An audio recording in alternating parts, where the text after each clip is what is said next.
Hello and welcome to Fortress, Alaska. I'm your host Dave, and today it's time for another book review. This time we're reviewing Thorneycroft to SA80 British Bullpup Firearms 1901 to 2020, written by Jonathan S. Ferguson and put out by Headstamp Publishing. Jonathan Ferguson has quite the impressive title. Of course, he's British, so they have impressive titles. Jonathan Ferguson is the keeper of firearms and artillery at the Royal Armouries Museum in the United Kingdom and the technical specialist with Armament Research Services, ARES.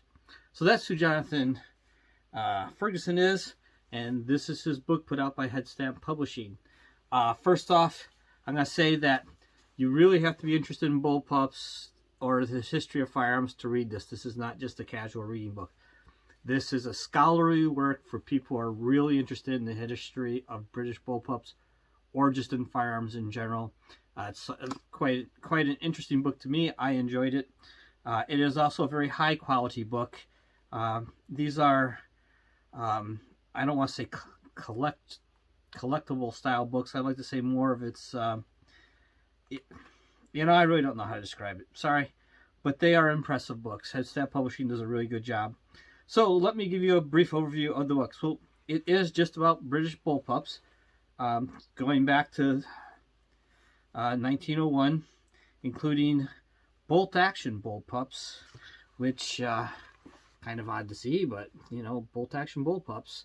The British have been into the bullpup idea for a long time, trying to make a smaller, handier gun. I got quite a few things I want to show you in this book, but I'll try to go through them quickly. He also covers the development of the .303 cartridge, since the British used that quite extensively through 2 world wars. And here on one of the first semi-automatic bullpups, which is interesting, it's both roller delayed and gas operated. Seems odd to combine the two systems. It seems like an overly complicated system, but it's what the British did. They also talk about, the Belgian firearms. Obviously, these are bullpups, but their impact on the design. And some rather space-age looking designs that they have come up with. It's interesting to see all that has happened. One of the things I'd like to show is even in these very old bullpups, that backup iron sights were still a thing. It's always been there. Then it goes into the SA80, the most famous of the British bullpups, the worst battle rifle ever developed, until it's been finally fixed by Heckler and Koch. More information on the SA80. Just trying to give you some highlights here. They discuss its use in combat. What else is of interest? Interesting bayonet for it. I had not realized that the SA bayonet looked like that.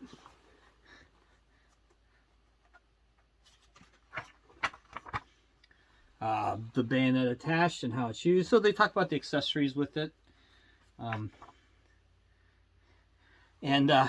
Here we go. Early flashlight mounting. That's a mag light, probably with D-cell batteries mounted underneath it. You have to wonder. Of course, then we also have rifle grenades, because every good battle rifle should be able to launch rifle grenades. So they actually cover quite a lot of things in here. One of the more interesting things I saw, and I probably didn't tab, but should have, was how much the rifle improved after the Germans got done improving it, where its mean rounds between failure dropped by a factor of 10. How do you say that?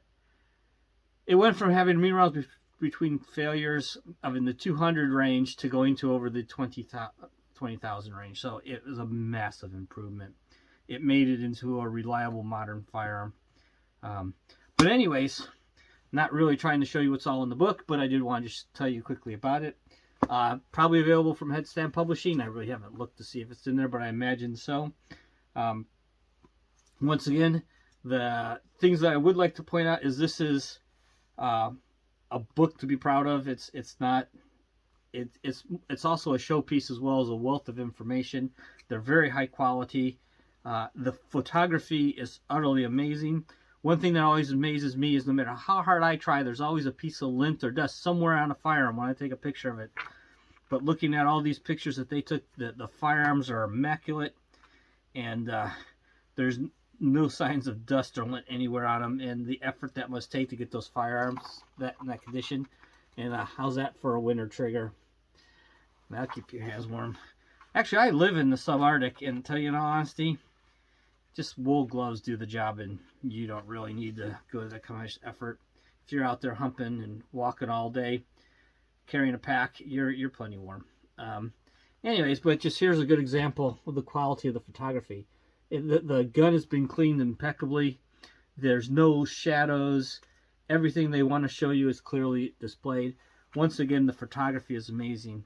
I myself get these books because I'm interested in the subject, but I also know that I'm going to get a very high quality product that I'll be able to pass down through the generations. And my children, grandchildren may one day also enjoy them. But these are well worth the investment if you have any interest in firearms or British bullpups. So if you have any questions, just leave them down in the comments. Once again, this is Thorneycroft to SA80 British bullpup firearms from 1901 to 2020. Bet a lot of you didn't realize that they were doing bullpups all the way back in 1901. So hope you enjoyed this video. Please like and subscribe. Like I said, if you have any questions or comments, put them in the links below. You know what I mean. I have links below for my Facebook page and YouTube channel. I don't do a lot on Facebook, but sometimes I put things that are coming up on there. Anyways, once again, thanks for watching. Like and subscribe. And as always, try to get out and go shooting.